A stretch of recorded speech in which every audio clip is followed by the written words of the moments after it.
Assistant Secretary Light, I just returned from Asia, returned from Europe. Everybody's asking for LNG. And my question for you is, why has the Department of Energy not approved the ECA Phase 2 and the Vista Pacific LNG permits on the West Coast to ship more American-made energy? Thanks for the question. I've got about 75 more questions. Okay, I'll be very brief. Thanks very much for the question. The department is currently undergoing a review of those through our Department of Fossil Energy and Carbon Management. I can't speak to that review right now. We have already approved the majority of the product that would flow through. These two specifically? Those two specific ones, yes, absolutely. I can't comment on an ongoing process, but it is definitely something that we are working on. Okay. Ambassador or Assistant Secretary, did you push for sanctions on the Ukraine, on Nord Stream during the build-up to the Ukrainian conflict? Did you push for full sanctions on Nord Stream project? Me personally or the Department of Energy? Yes, you personally. So the Department of Energy doesn't handle sanctions packages. Okay, did you recommend to the President of the United States through your channels to push for further sanctions? I'm not involved in those discussions on sanctions. Okay, as an expert on energy, yes. Do you believe that we should have fully sanctioned the Nord Stream project prior to the Ukrainian conflict?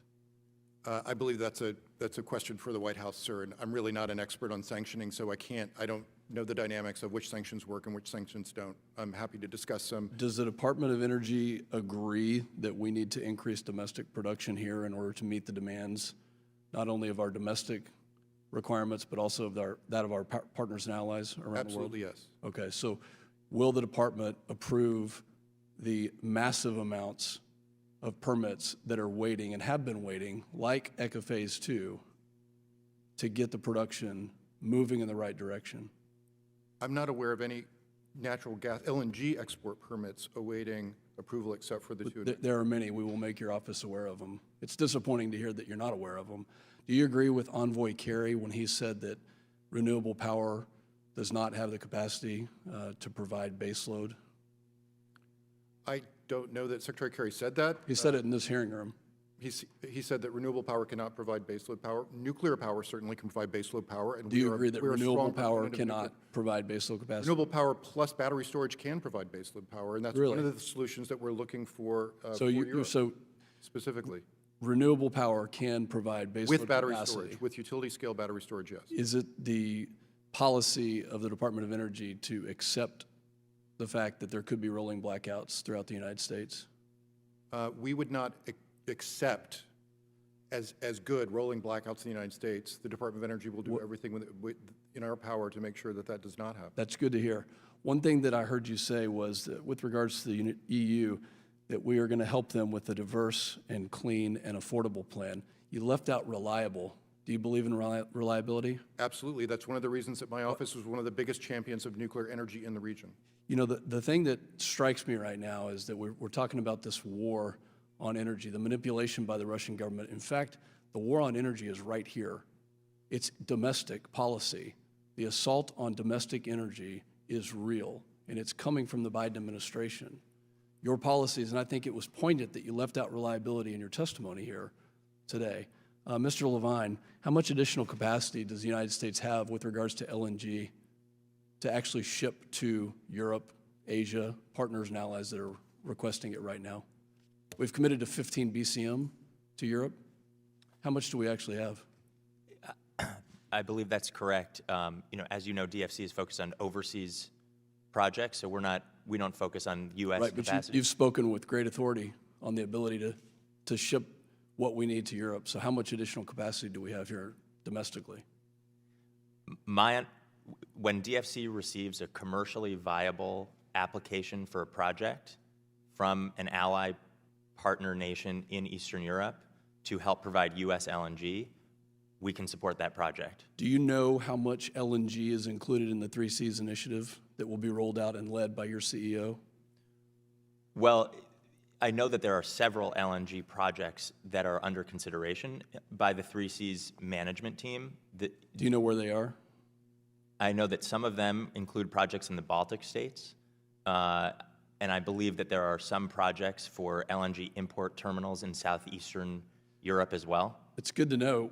When I asked the CEO the same question, he had no idea how much LNG was part of the DFC, but you said he's going to lead the envoy to Europe and make a big announcement. So it's very disappointing that the CEO doesn't know the details. I appreciate the fact that you've just told me that it will be included in the Baltics and in Southern Europe. The war and the assault on American energy is real, and it is also a limiting factor to provide energy security for our country as well as our partners and allies. And this pie-in-the-sky plan is not going to work if we don't look at the actual reality of what not only our country needs for baseload capacity, like Envoy Kerry said right here in this hearing room about 1 year ago, that renewable power does not yet have the ability to provide baseload capacity. He was right. He was correct in saying that. And we need to look at the actual reality of what we need, because every country will be facing rolling blackouts. And if it's not the policy of the Department of Energy or any other administration, bureaucratic agency, then let's get to the reality of what we need and let's unleash American energy instead of having these handcuffs and not permitting what we need that I've just mentioned two of the dozens of permits that are out there awaiting either FERC or DOE approval right now. I yield back. Chair now recognizes. That this does take all of the effort that we have, but it's not a pie-in-the-sky plan. And let me ask once again, Assistant Secretary, to my knowledge, the applications for the two permits that I mentioned on the West Coast were put in 12 days after President Biden was sworn in. Can you tell me why they have not been approved? Sir, this really, it's an ongoing process through our Office of Fossil Energy and Carbon Management. And that is not a process that my office oversees. It's an ongoing process. As I said, of those two facilities, the one that's operational, we've approved the majority of the product, U.S. product that goes through that. And there's a lot of It's already been infrastructure. approved. So the question is, 4 on the Gulf Coast have been approved. We have 2 that for 500 days have not been approved. And if we're talking about energy in security, Mexico. yeah, that's right. In Mexico. If we're talking about energy security for our partners, and as the Assistant Secretary for Energy of International Affairs, this should be a priority. Let me ask you another question. Yes, sir, but it involves an ongoing regulatory process that I just do not have Thank purview you. over. Do you agree that refiners are to blame for $5 gas? I think that the global market is at the mercy right now of Vladimir Putin. Is it and I the think we need to refiners- do everything we possibly can Assistant Secretary, to do you make believe sure that it's that the manipulation of that market and the impact of this war do you agree that isn't as refiners bad as it is on the American do you agree that refiners are to blame for $5 gas for American families going to the pump and in California paying almost $7 in cases above $7? Do you believe that refiners are to blame? I think the fact that the profit margin now is 220% or more of what it was last year is disturbing. That's what President Biden's letter was tried to address, and that's what the convening that Secretary Granholm tried to address. But of course, we would never say You that. mentioned earlier today, and thank you for that. You mentioned earlier today that we are at record high production. In fact, in my area, in the Permian Basin, we're almost at 5.3 million barrels a day with 1/3 less active rigs. So you're right, we are at record production. Do you agree with President Biden when he said that producers are not producing enough? I think that by 2023, we will be at even the highest levels of production. But do you we've agree seen. do you agree with President Biden when he accused producers in a similar fashion that he said to refiners that they're not producing enough? Well, I think that what's going on right now is that we've had, as you said, there's been a slowdown in deployable rigs that happened because of COVID. And that's one of the biggest hurdles right now for producers to produce more is getting workers on rigs and getting rigs deployed. So do you agree That's that definitely something that needs to, Yeah. that needs to, that Well, needs it comes be down to rectified in permitting. order to It comes down increase to the assault. We've talked about the manipulation. Putin is not to blame for American energy prices. We only import 10% historically from Russia. Putin is not the cause of that. Now, there is an energy crisis ongoing in Europe, and we can be a part of the solution. What is the additional capacity in BCM of LNG that we have right now to ship off our shores? Zero additional capacity of BC Okay. to ship off our shores now, but the energy prices, like the gas prices, that's subject to the global oil market. And even while we have high production levels in the United States, the global oil market is affected by things like the Ukraine war, regardless of what's happening. Should we be competing with malign actors to take the place of them shipping their products, their oil and gas? People like Venezuela, Iran, North Korea, if they have any production, China, should we be competing with them? Should we be competing with other countries in terms of to the global energy provide market? for- We should absolutely compete with other countries in terms of the global So energy market. it comes down to the permitting, it comes down to the infrastructure here in the United States, as you mentioned. Do you agree with Envoy Kerry's recent comment saying that natural gas or fossil fuels have a shelf life of about 10 years, that we should be done in about 6, 8, maximum 10 years? I'm just not aware of what Secretary said in that He's the context. special envoy for energy, and you're, No, I know you're who he an is. I used to assistant work for him. secretary in the But- Department of Energy, and but you I don't did know not what he realize said. I don't know what he said or what context I would it was invite you to or read what he his was comments that commenting are on, but I'd public. love to see that, and very happy to look at what the comment was. Gentleman's time has expired. Chair recognizes Representative Wild for 5 minutes. Who understands national security better than most. Assistant Secretary, what steps are being taken right here in the United States? Because you mentioned that in my previous question that there is 0.0 additional capacity. What steps is the U.S. Department of Energy taking to increase domestic production of LNG so that we can assure our partners and allies of their national security? So as I said before, we've been processing all permits on that, and I think that U.S. capacity is high. We have been working with the State Department and others with respect to the critical situation that we're right now in terms of the refilling situation that's going on in Europe. And so, What steps are we taking right here to increase domestic production? It's very simple. You're a senior member of the Department of Energy. Our national security depends on you.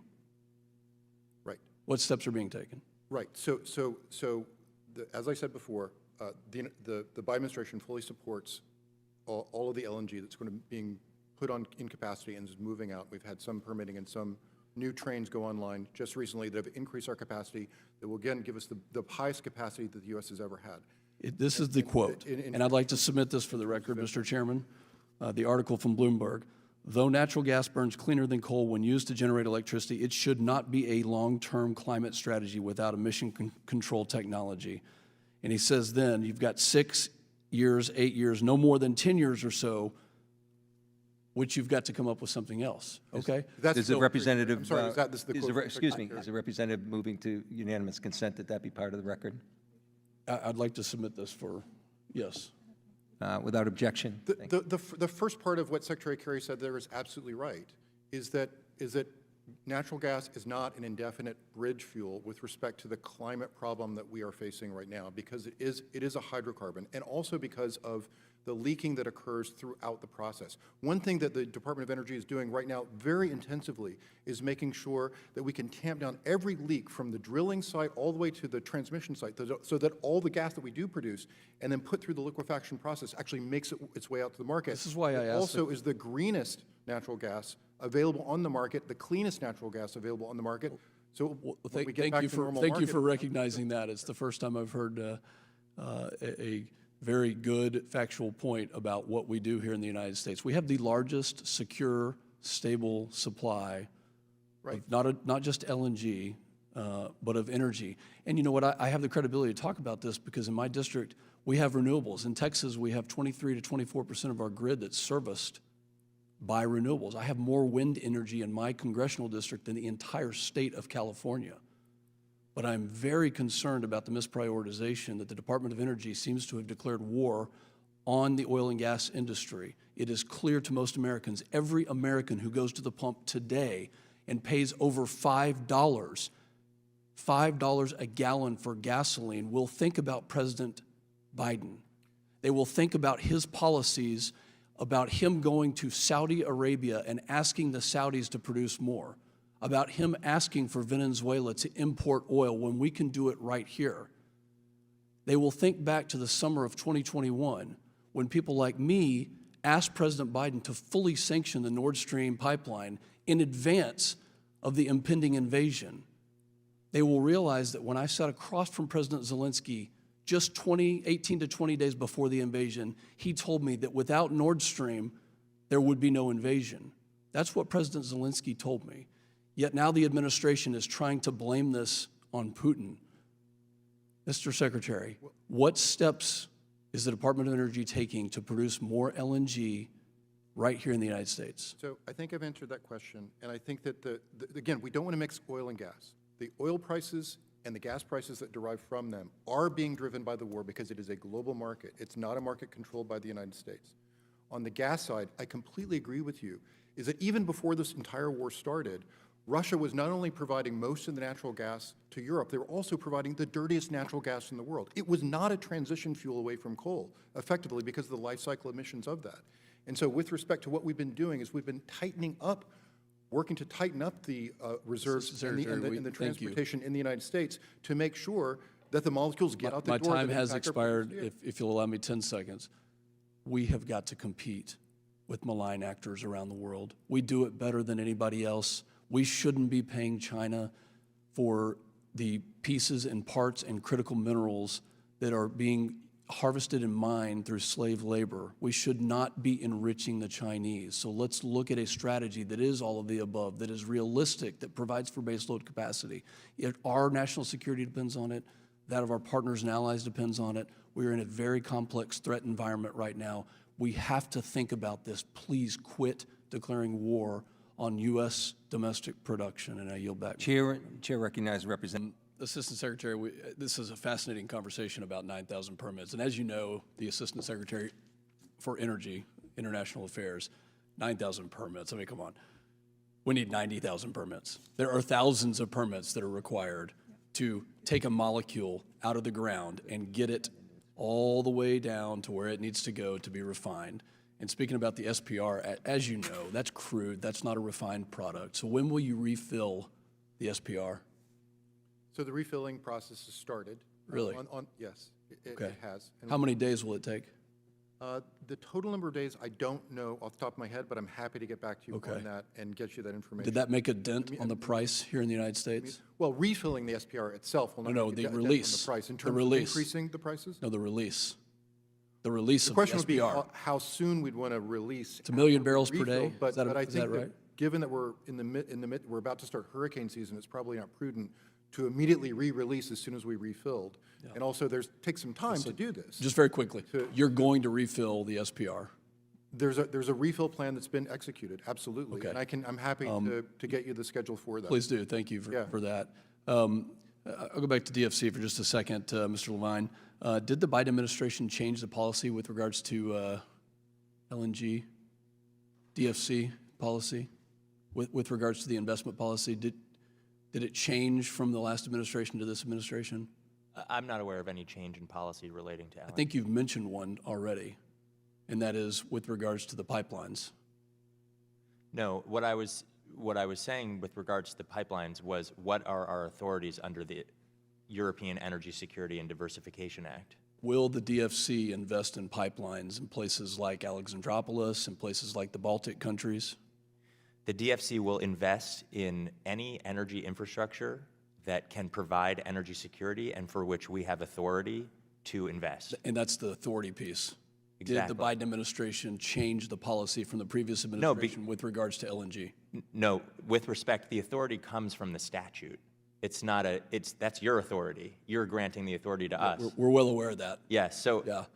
so, in fact, I could ask you, does the act provide that authority? Well, the next time I'm sitting down there and you're sitting up here, you can ask me that question. Assistant Secretary, you've mentioned that you do think we need to compete globally, but we have 2 West Coast permits that increase U.S. jobs, that increase U.S. economic output. Are you committed to the security of our partners and allies in Asia? Absolutely, we're committed to our partners. So And why are who we those- owe- we owe a tremendous debt to, given that they helped us to trade some cargoes in the early part of this year so that Europe could get some emergency relief. You've also mentioned that we don't have any additional capacity right now to send to Europe. In fact, the Asian countries have been very generous in allowing the movement and the diversion of those molecules of LNG to move to Europe. So why are we not approving the permits on the West Coast if we're committed to the security of our partners and allies? It's an easy one. Sorry for the double negative, but we're not approving those permits. They've been sitting on We are they've been we are, sitting in on the fact, Secretary's desk for 500 days. on the Secretary's desk. That process is ongoing now, and then we should be able to communicate something on that very soon. If it's of interest, I do have one note on the SPRO if you wanted to. I'll use it for the record. I've got 1 minute and 13 left. So imagine us juggling all the priorities. My concern is the fact that when you look at these priorities. And in a previous comment, you talked about every priority except for reliability.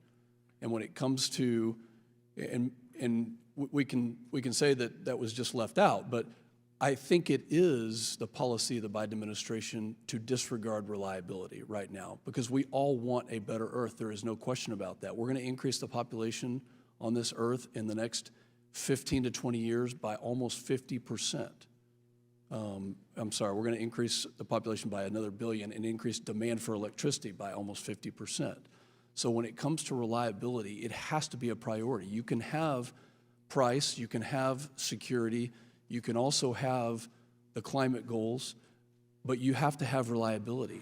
The administration is completely ignoring that piece of it. When it comes to baseload capacity, we are ignoring that.